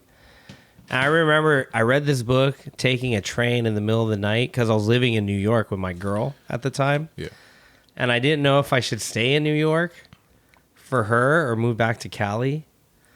And the book made me move back to Cali. Really? Which I'm glad because I would have been miserable in New York. I've been in a flood right now. But the book just talks about, bro, this sheep herder goes on this like gnarly journey to find some crazy treasure, and he just goes through it all, and in the end it's basically like right under his feet from the start. But it took him so long, and he went through so many trials and tribulations to get there, that I feel like you just got to keep going. And at your very last moment of like desperation, whether something happens to you or you get, you know, I don't know. I hope you don't get Bell's palsy, but I feel like the universe is watching. And if your heart is pure and you're like giving it all you got, and you just keep, no matter what, how many times you get knocked down, you just get back up, keep going. Something's got to give. It's just that's universal law. Like, unless you're really stupid and you just can't make the right moves. I mean, some people just suck. But if you keep going, something's got to get. Like, I saw it happen to a friend of mine. He was just this talented guy working the shittiest jobs, like call centers. But this guy could draw. Like, if you saw him draw, you'd be like, how are you not on Marvel or some shit right now? And same thing with him. I saw him. He started getting tattoos at a shop. Next thing you know, he got an apprenticeship. And then this was during the time LA Ink blew up, Kat Von D. Oh, yeah. So he's been with her since the beginning as one of the artists at her shop. So through all those successes. But I saw him go from complete nothing to get to where he's at and like happy and pursuing a thing that he's good at. But same thing with him. He just kept going. Like, a lot of us don't know what it is that we're meant for or what the end thing is. But as long as we just trust the process and whatever you're going for, whether it's skate coaching, comedy, like, you just keep going hard, never stop. And eventually there's got to be an opportunity that will come your way. And like with you, I just don't see any way you can't succeed. It's like you've built such a huge platform for yourself. I mean, it's not easy to get 300,000 people on TikTok. So like that alone speaks volumes, and that alone can easily get you in the door with like, you know, people that are looking for an influencer or comedian. Like, cause right now it's all about numbers, and you got the numbers to prove. So just keep going, man. I think that, you know, you'll get a break. Like, I didn't know I was going to get a special out of teaching some kid. Like, which goes back to your original main love, right? Right. Skateboarding. It just, you have to keep the fundamentals the same. You know, when they say it is luck meets preparation meets opportunity, it's true. When I went and did my special, everyone's just like, how do you, I'm like, I'm ready. I've been going. I can't wait to get this thing out. I've been at it for 12 years. No one knows the drives home I've had every night coming from like, you know, a 4-hour gig in the middle of nowhere, like just feeling shitty about yourself. Like, why am I doing this? Like, a lot of those nights you're going to go through, and then it's all going to make sense. Because I think that like if you do it wholeheartedly and you're like in it to win it, dude, it will open its doors eventually and something big will come out of it. And if it doesn't, who cares? At least you're doing something you love and you're trying than sitting somewhere complaining. In an office. There's a guy I go to the Dollar Tree, right? It's right by my house. Every year this guy's like, he's saying he's going to leave. Fuck this place. He's always unhappy. I'm about time to be like, dude, leave, quit. Like, I want to get him fired just so he can start his life. Because he just keeps, every year, I'm going to be out of your watch. I'm going to be here a year. A year later, he's there. A year later, he's there. He's just not moving. He just complains. He just complains. I'm like, what do you... Okay, finally I had a talk, like a Fight Club talk with him. I'm like, what do you want to do, dude? You keep complaining, but like, are you making any steps towards the dream thing? I kind of want to be in an office. Like, wow, can you be more specific? That's not really a big dream. Yeah, that's usually a lot of people want to leave that. You know what I mean? Yeah, you just want to be at the Dollar Tree, fucker. Yeah. But, it's like you got to be specific. You can't just want to be in an office. Well, doing what? Maybe you could be in the Dollar Tree office. Go Dollar Tree corporate, right? Yeah.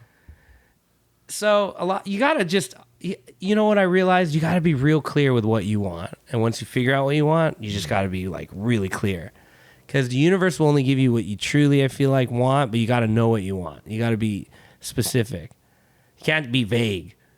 I just want to be rich.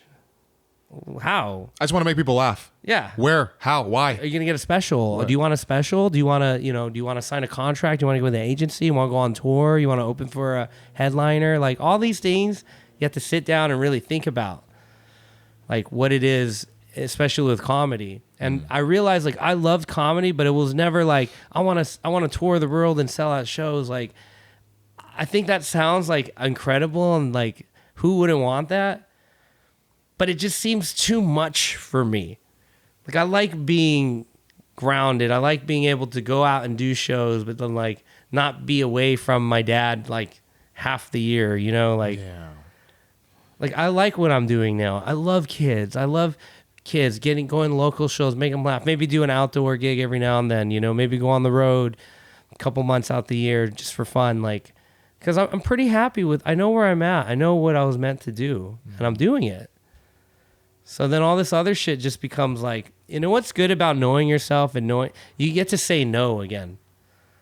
I used to never say no. I'd be like, oh, everything's going to advance my career. Let me go to this audition. Let me go to this guy's podcast. And now it's like, no, I'm not going to fucking do that. It's not going to, if it doesn't benefit me, I'm not going to go. I'm not going to go to that open mic. What the fuck? What am I going to get out of it? Like silence yeah. from the other comedians that exactly. are just like, fuck this shit. Yeah. You got to know yourself, So, dude, just keep going. You'll be great. Yeah. No, I appreciate that. And that's something I've been thinking about a lot too.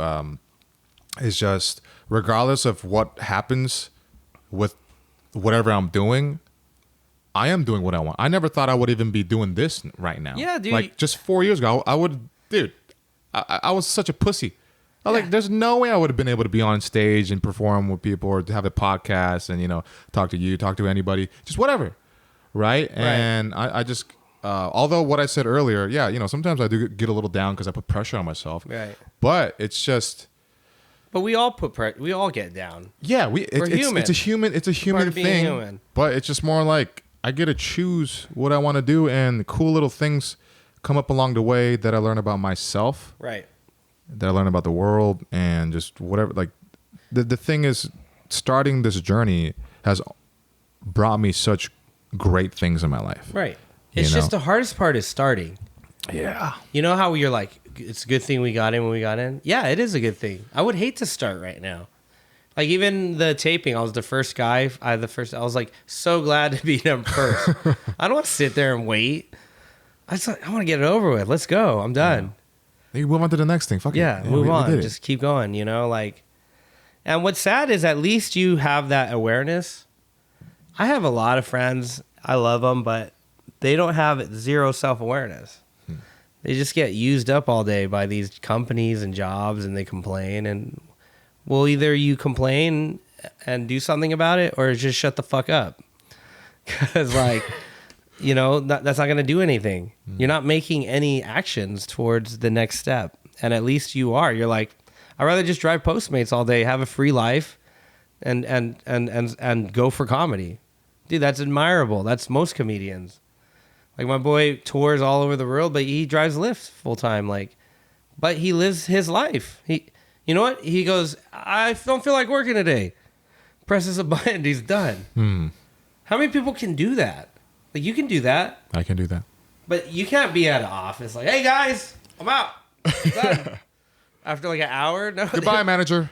Yeah. I'm gonna go home and have a longer lunch break. No, sit your ass down. I have a show I need to do. Yeah. Where I'm not gonna get paid, but I love it. What I hated about those office jobs is like I'd be doing stand-up at night and you just get off stage like you're a rock star, right? Taking pictures, like, you know, people probably think like you're living this incredible life. And then the next morning, just no one cares. Yeah. You're just at the shit job. Everyone's toxic. Everyone hates everyone. They don't care about your show. No one asks how your show went. You know, it's like you just blend back into like this normal group of civilians, and you're like, this is not who I am. You're just this. I should feel better than this. Yeah. I just killed.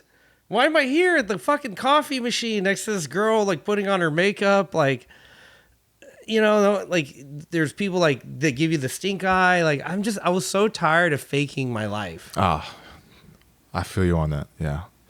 You know, for 10 years, I was the guy at the booth. The Tat Soul guy was in my name. So I didn't put the company name.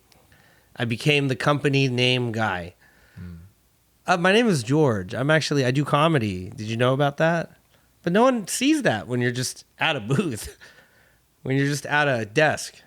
For somebody else. They can't see you for who you are. And if you're fine with that, then that's cool. But if you're not, then you need to recreate how you want to be seen. Who are you really? What do you want to put out in this world? Like, are you... The worst is those people that like just complain about like these, it could have been me. You know? Well, no, it isn't. It's not. It belongs to them. You know, there's a lot of people on Facebook comics that just complain. They'll like a new special. I saw the special is complete garbage. Oh, why do they keep letting these unfunny? Well, guess what? That studio likes him, and he's willing to pay him for that garbage, and you can't say anything about it.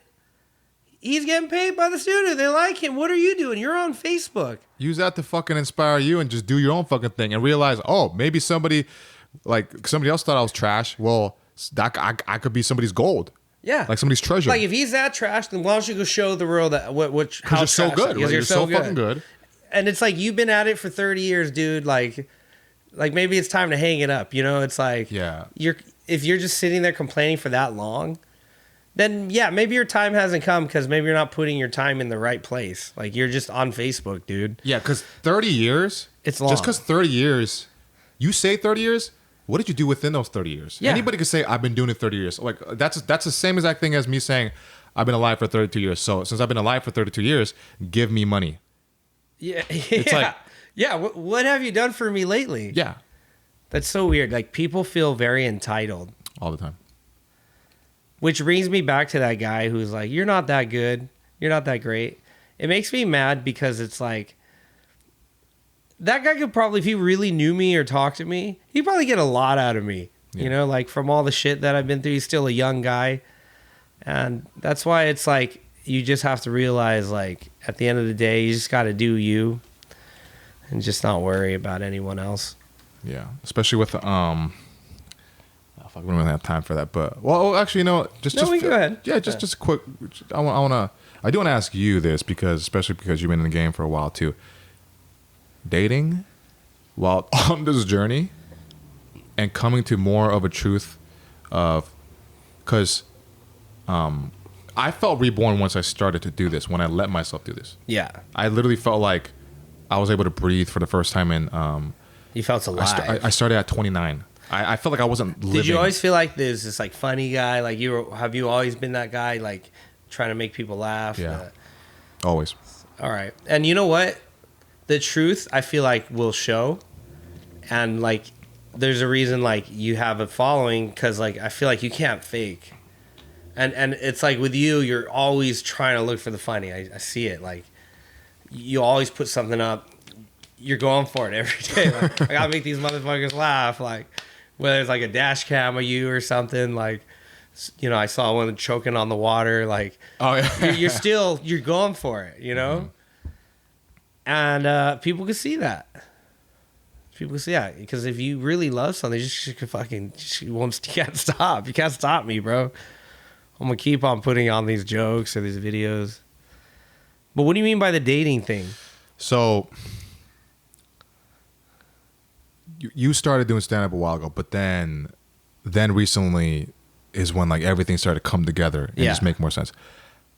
The dating thing, how was that? Because I feel like my dating pool gets smaller and smaller the further I come to this like truth of me since starting this journey. And you know, sometimes I have a urge to like go back to what I'm familiar with, and I have to remind myself, you've done that so many times, you know what's gonna fucking happen. Yeah. And it's just not you try healthy. to fall into these old patterns. Yeah. I actually was in a very awesome relationship, and it just so happened that like I always get in these things where like I feel like I get in like a really good situation, but then it turns Dateline real fast. Like it's like, well, like I met a girl, it was like she could have been like the one, you know, but then I found out that she had a family and like like kids and everything. Kids, and then like not officially like divorced, like oh my god, going through a separation, which is cool. Like we're all old now. We got all kinds of things going on, but eventually, like, our little fairy tale here can't last forever, right? If you have kids in another state, you got to go be with your kids. And I can't get mad at that. So, like, I always find myself I connect to, like, the most incredible women, but it always comes with a but. And the relationship I describe myself in right now, it's like being in jail. Like, you know, like when they write you letters and shit, like but what could you do? You're in jail. Yeah, send photos. Yeah, we might have a face-to-face visit like every now and then, but that's it. You're still in jail. Yeah, maybe the guards might let you fuck, you know, like, I don't know. You're just in jail. So, like, I've been in this relationship where because of our circumstance, I just don't know where it's going to go. So then I tried doing Bumble and I just can't. It's bad. It's so bad. It's bad because I feel like I have so much more to offer than just a swipe. You know, all your worth is in the like 3 photos, 4 photos. It doesn't feel right. Like it doesn't feel right. I tell this bit on stage where like my parents have a like incredible history of their marriage. Like I have a journal, storybook of like how they met and now it's like all these phases of fashion and style. Like here's 70s mom, here's 80s mom. It's just, you know, people were committed back then. They could hate each other, but they stuck it out, you know? And just like, I just think how shitty would that be just to like meet someone on Match and that's your story? Yeah. Like that's your crazy, like, how'd you meet mom? Well, you know, $39.95 get you your soulmate, you know? Or just like, just knowing how many fucking swipes there was to get to your swipe, so it's so not meaningful. Because she probably has like 10 Mike Kims in the rotation, right? 10 Mike Kims, 50 John Smiths. And it's like, there's no specialness to that.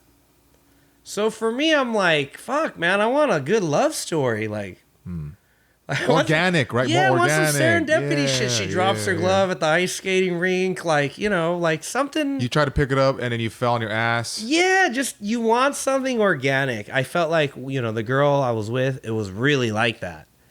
And then I'm sorry, I don't even want to say in past tense because I don't even know what is going on. We just we haven't talked in a while. Yeah.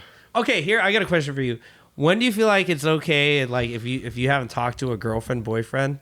When is like, okay, you're single. Is it a month? Is it 2 months? Is it 3 months?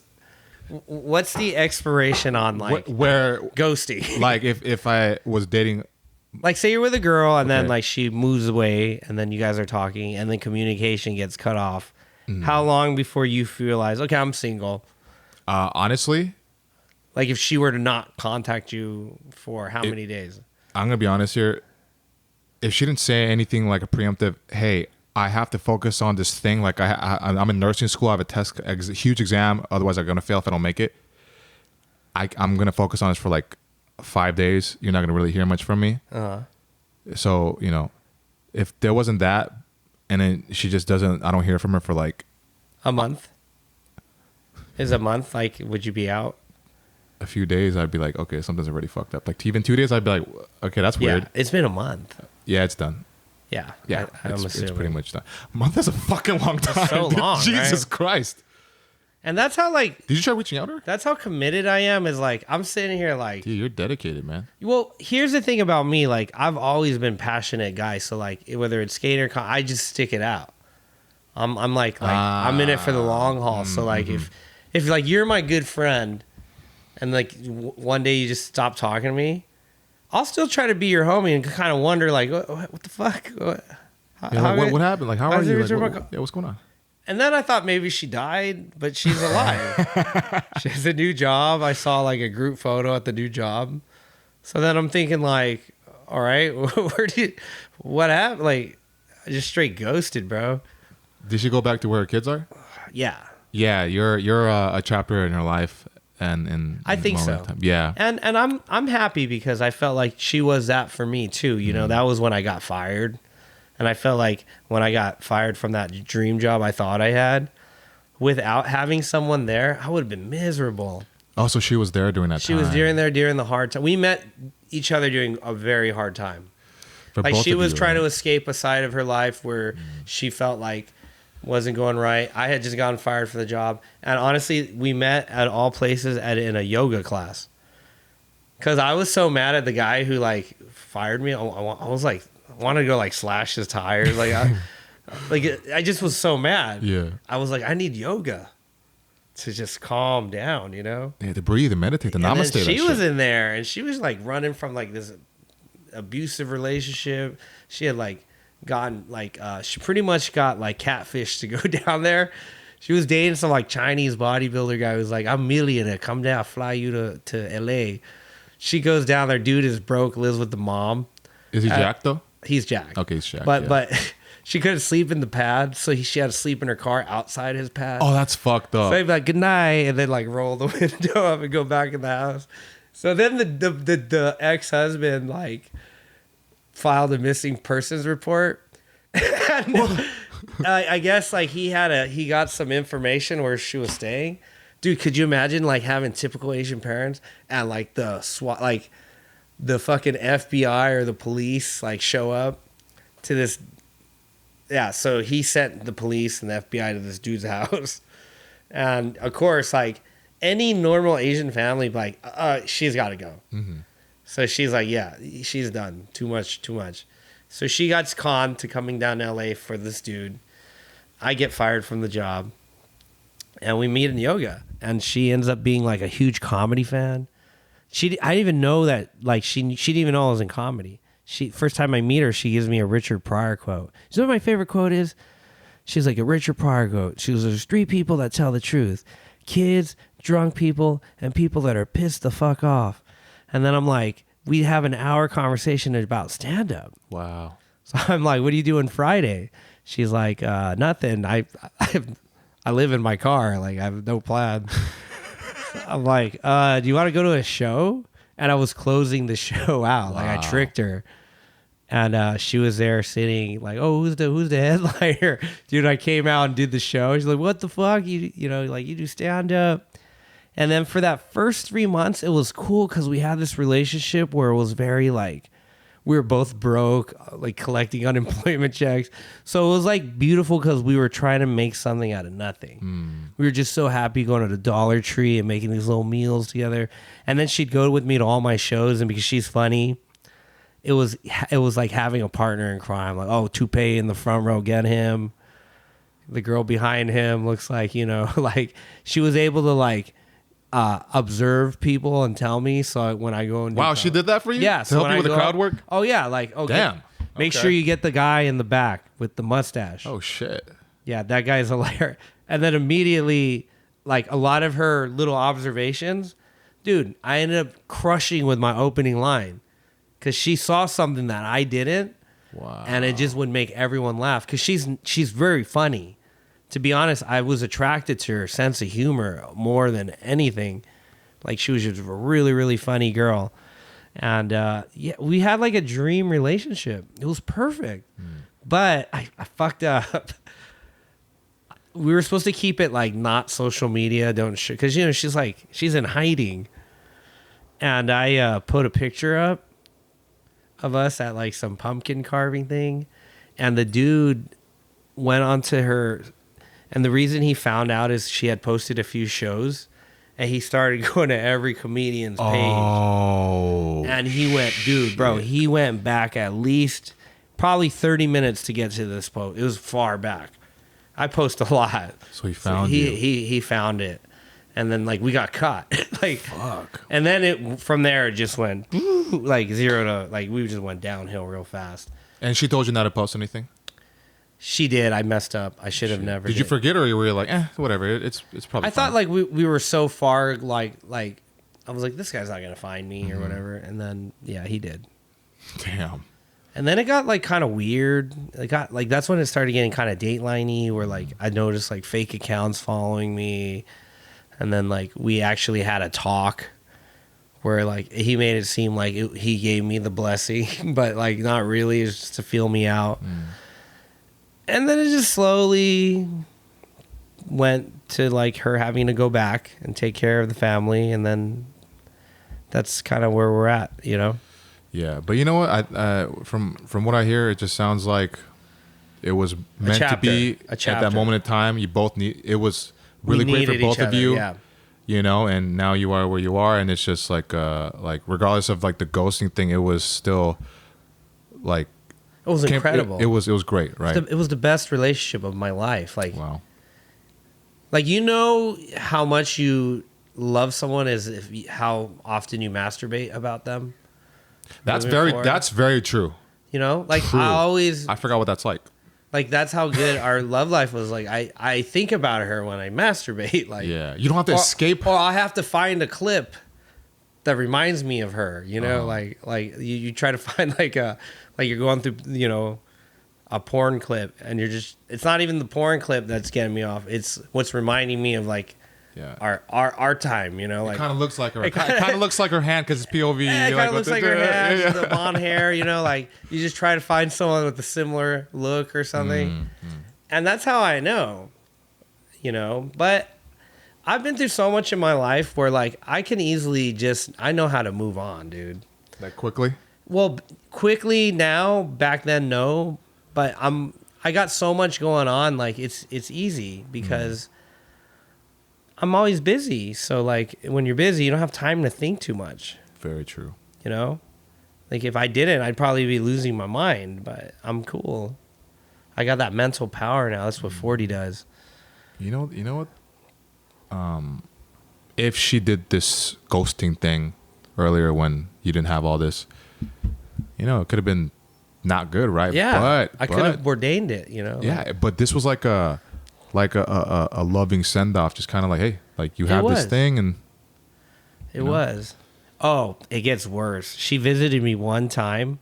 He's going. Okay, and I was so mad the first time she left. I had a journal that I wrote like all my deepest thoughts. Yeah, but it was not what I really felt. It was just what I felt at the time, and it was me trying to convince myself that to let her go. So I'm just not saying really nice things. I know I wasn't even attracted to her when I first saw her. Like I'm just trying to convince myself to get over it because I thought when she moved back it was done. So get this, the one time she comes back to visit me, which is like 6 months later, and it's like this beautiful reunion. I go to work, I come back, and she's crying because I left the journal out. Oh, she saw the She read the fucking journal, dude. What the fuck? Dude, I was saying stuff and they're like, some of these other moms are looking good. Like, it was just not...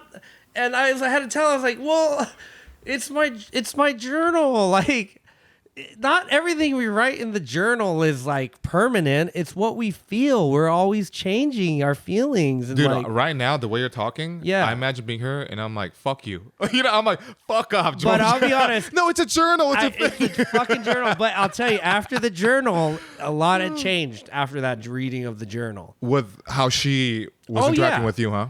I mean, just like the level of like connection kind of went down a few decibels. Yeah. Because how do you out talk yourself of a journal entry with like thoughts. That's the deepest shit, man. That's a fucking But first of all, one-on-one. don't fucking read someone's journal. Agreed. But also, probably shouldn't have left it out. Well, I didn't. I left it by the window. She's trying to get fresh air. And it was like, almost was like the universe called out to her to read the journal. Because how funny is she's trying to get fresh air and like the fucking air blows to the page, probably talking shit.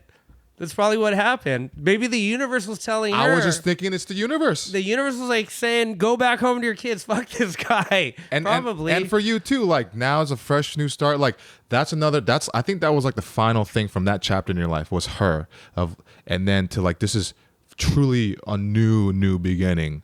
Right. And whenever this next person comes in, it's going to be great. Like, of course we're going to go through all these fucking shitty things, but then eventually it's like the George of this, right? And then the new George. Yeah, without all the extra whatever nonsense. Is it hard for your dating life? Fuck yeah, it's hard as shit. It's fucking shit. How do you meet women? Do you go online? I meet them from, I don't know, shows? That or online, like not the online dating anymore, but sometimes social media or organically, but it's just not, huh? You ever do the like creepy shit where like you hook up with a homie's friend? Like, how there's like a friend in the group that like never got a girl on his own. It always has to be like a friend of a friend. Oh, dude, yeah, I hate those guys. Like hooking up in the circle, basically. Like, I never did that. Like, I never hooked up in my immediate circle. Like, I always went out like a hunter. Like, yeah, because that's how you fuck shit up. Yeah, it gets weird. Then they don't talk to you because they broke up. It's weird. Yeah. I mean, I went through something. Actually, I don't want to talk about it. We'll talk about it later. But fucking no. But that's why I asked you because I just wanted to know. But at the end of the day, it just dating in itself is like its whole nother journey. And I thought I wanted to be in this like lovey shit because I was like, I'm gonna. Do you feel like you need a girl right now with everything going on? Do you think it would be a helpful to you? I thought that for like a month, for like 4 weeks. Yeah. And then I just got myself catching feelings for somebody, and then I just what happened? Like I just didn't like how it made me weak, and I just wasn't. Were you tripping out on her about stuff? Like, how come you don't like me back? What is it? Or it's mostly because like I wasn't making extra moves because the whole time we're hanging out, I'm thinking if I take this further, I'm gonna fucking fall for this girl, and I'm pretty sure it's gonna fuck up whatever momentum I have. And that's all I kept thinking about. And then after a while, it's just like, then both of you are like, what are we fucking doing? Because I'm not the one. So did that phase out? It's probably phasing out, to be honest. It's like, it's. Did you guys ever like kiss or anything? Well, here's the thing. The funny thing is that it didn't go like that, but everything else was there. But I purposely didn't even do that. Because normally like I fuck on a first date, first or second date. But I was like, I like this person. You were trying to keep it human stuff, but at the same time, I was stopping myself from doing the extra romantic stuff. Isn't it weird when you really like someone, like you, the horny of you, like just you detain that part of you, like that, because you like respect them. Yeah. But then they respect you less because you're not doing. Yeah. But they actually kind of want you to do that. But you're like you don't want to be like a piece of shit. Yeah, but I wasn't doing it mainly just because for me if I do this, I have to take this further, and then I could potentially lose whatever I've created up to this point. And that's my biggest fear because I feel like I just started living just the past 3 years. Was it a friend of yours prior, or was it? Yeah, those friend ones are hard. Yeah, because you get along too fucking well. You get along too good, and then you develop the feelings, and like those ones are the worst. Yeah, and you're imagining, this could help like my thing, because it's hard doing this like thing, this a lone wolf type of journey, so then if I have this one girl, this ride or die, but you don't even really know how it's going to turn out. You can't predict these things. You can't. So then I built up this whole stupid fantasy, and then I snapped out of it recently, and then I realized you just need a sex robot, bro. Yeah. Or a fleshlight. Data. A warm fleshlight that I microwave. I think they're gonna create like artificial intelligent girlfriends, and you're just gonna end up being with one of those. Dude, I'm just gonna be asexual, man. Might as well. I think Sting is. Sting? Oh, the wrestler? No, Fields of Dream. Oh, the singer? Yeah. I thought he was into tantric sex and all that. Did he fuck himself silly to where he's done with it? He might be asexual. There's a few other artists I think that went asexual. Yeah, because nothing is as fulfilling than whatever stuff we do outside of just like the like sex you fuck stuff. so much, you're just over sexuality. Like, No, honestly, because I used to go on like 2-3 dates a week, and I'm just like, what the fuck am I doing with my life? This Yeah, isn't it's a even waste of fun. time. It's a fucking waste of time. you know what happens when you get older? It really becomes quality over quantity. Mm-hmm. Like when I was young, you'd never be like, I'm gonna go to Vegas with my parents. And guess what? This year, I'm like, me and my dad booked a trip. And we're gonna go together. Like, Dude, you know what I think is so cool? I'm always seeing you go on these like cool little man dates with your dad. Yeah, I have a and I man think date that's now. fucking awesome. well, what happened was when my mom passed away, like we weren't getting along. And it's like a movie. Her dying wish was like, can you please, just for the sake of me, like, just get along. Like, he loves you, you know? And I remember, like, I just had to bite my tongue. I mean, even with the getting mad and throwing up with the hot dog, those are during our, like, okay days, you know? Like, Yeah. so I created this thing after she passed. I was like, I'm going to create, every Saturday they would hang out. Yeah. So I created a day called Dadder Day. And on that day, we would do the shit that him and my mom would do, like all you can eat crab legs, go sneak into a movie. It started on Snapchat. I would vlog these things on Snapchat called Dadder Days. And that was my first little like journey to me and my dad becoming so close. Because no matter what, how much we hated each other, or we hung out that Saturday. And the whole thing was just to visit my mom and bring her flowers. And then after we had to go watch a movie and have lunch. And then it got busy, so it became Mandate Monday, which I'm going to have with him today. Mm-hmm. But it's amazing how much, you know, like a lot of people think that just because you're family, like you got to be cool with your family member. Like, not really. Like, if they're a dick, like maybe you just don't get along. Like, just because he's your dad. I had to really work at this relationship like a girlfriend. Mm. Like, I worked at being a good friend to my dad, and I saw him as his own person, not as that weird dad title your whole life. Yeah. Like your dad, so that means you have to act a certain way. Yeah, just like that, repressive affectionism and like that weird barrier when you're with them to like not really open up about your life. And like, I just slowly through this 9-year journey of hanging out with him every week, we became best friends. And that's why, like, I think it's so important that I make these posts, because I have so many people hitting me up like, man, me and my dad had such a bad relationship, and like seeing that really just makes me happy. Like it, and I always just got to tell them like, hey, maybe it's not your dad, but maybe you have someone else in your life that is a relationship that, you know, you love. You can work on your mom, work on your cousin. Like, it doesn't matter. It just so happens to be my dad. And we have this great relationship, and like that's probably one of the most biggest things over anything that I'm most proud of, is just to have this last journey. And my dad's in his 70s, the final quarter of his life, to have this amazing relationship. Wow. Where I could honestly say I worked for it. I worked at being a better son, and I worked at, you know, having a relationship. Like, people want relationships. Like, you're my sister. You're supposed... Not really. You can't just expect people to do shit because you're like, you're her sister. You got to build to that. And I realized through this process of like being with him, talking, like having these lunches, committing to hanging out, always being there to honor my mom, we created this awesome relationship, but it took work. And so all relationships take work. To have a real, genuine, truthful, meaningful relationship, you got to work at it. You can't just expect it because you're my brother. You're my fucking brother. Bitch, you don't even know my favorite color. Like, what do you know about me other than I'm your brother? Your favorite color is red. I'm just kidding. Is it? I don't know. No, I just guessed. It's gold, to be honest. Fuck. Yeah. Of course, it's a drug dealer color. I love gold. That's why everybody thinks that. Golden- See, that's why. If you're wearing silver, they would have been like, oh, he probably raps. Golden child, bro. Yeah. Oh, yeah. Golden child.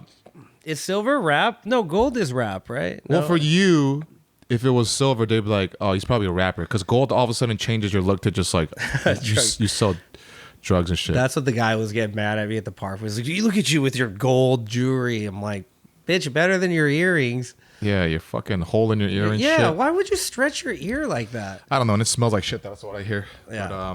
But yeah, dude, I appreciate being on my podcast and No, fucking, dude. I appreciate you, man. just like this was great. I actually learned a lot, which I definitely want to talk to you about some other time. But I know you gotta go. So would you like to plug in, your social medias or anything? Yeah. So I have my special coming out on, I don't know what platform. It was on Hulu last season, but it should be on Hulu this season. Asian Invasion 2.0. My episode will be called Enter the Wang.